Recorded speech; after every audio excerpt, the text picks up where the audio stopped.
It was supposed to be a coffee run. She walked into the community center that afternoon looking for warmth, not recognition. Just a quiet corner and a hot cup of something. The kind staff often let her linger. She wasn't a nuisance, just invisible. She smiled softly, politely declined small talk, and slipped into the back hallway near the art room. She liked the silence there. It reminded her of the forest trails she used to walk before everything fell apart. That day, however, a flyer caught her eye. Bold letters, bright colors, taped to the glass of the door. Annual photography contest. Submit your best shot. She didn't laugh. She didn't smile. She simply stared. In her tote bag was an old point-and-shoot camera, scratched, half-broken, gifted to her months ago by a retired journalist she once helped during a snowstorm. For you, he'd said, pressing it into her palm. You see the world differently. At the time, she didn't understand what he meant. She hadn't planned to enter anything. But that evening, as she sat alone beneath the overpass near the train tracks, she saw it. A boy hugging his dog, both backlit by the dim, flickering city lights. There was something pure in the moment. Something no words could capture.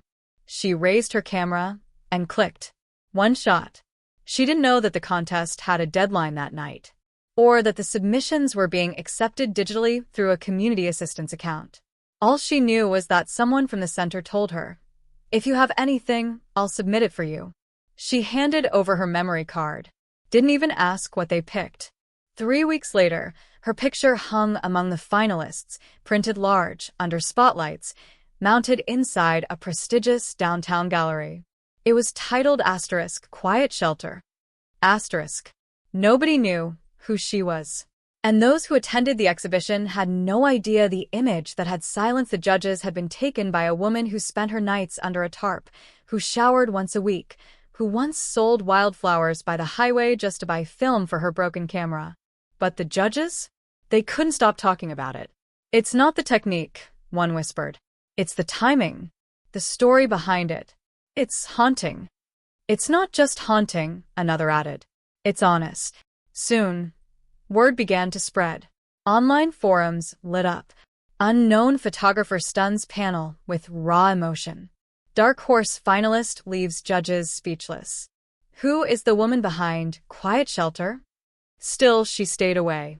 She didn't think it mattered. Until one day, a sleek car pulled up near the community center. A woman stepped out, expensive coat, tablet in hand, looking out of place. She asked the staff about the mystery entrant. They pointed toward the side hallway, toward the quiet woman reading a torn poetry book. When they met, there were no big words. Just a request. We want to showcase your work. Not just the contest photo. Everything. She blinked. I don't have anything else. But that wasn't true. What she didn't know was that the memory card still held hundreds of images, street corners, forgotten faces, birds perched on abandoned buildings, children's shadows dancing on alley walls. Beauty tucked into unnoticed cracks of a decaying city. Each image spoke volumes. The woman from the agency offered a deal. The gallery offered a show. A collector offered 5 figures. But what stunned everyone came after. The revelation that she'd once studied at an arts university under a scholarship before her life unraveled due to circumstances no one dared to ask about. A sudden disappearance. A name change. A long-lost sibling. A secret inheritance. One she never touched. And just when the story reached its peak, when interviews were scheduled, when magazines wanted her on the cover, she vanished. Not entirely. She left behind a photo, taped to the gallery door. Unframed. Unlabeled. A shot of herself, eyes half closed, smiling faintly, bathed in golden sunlight beneath an abandoned train bridge. A life reborn in shadows. Underneath it, a handwritten note. It was never about being seen. It was about seeing. Now, her photos hang in exhibitions across the country. Some are labeled, others not. Some say she started a nonprofit to teach photography to kids in shelters.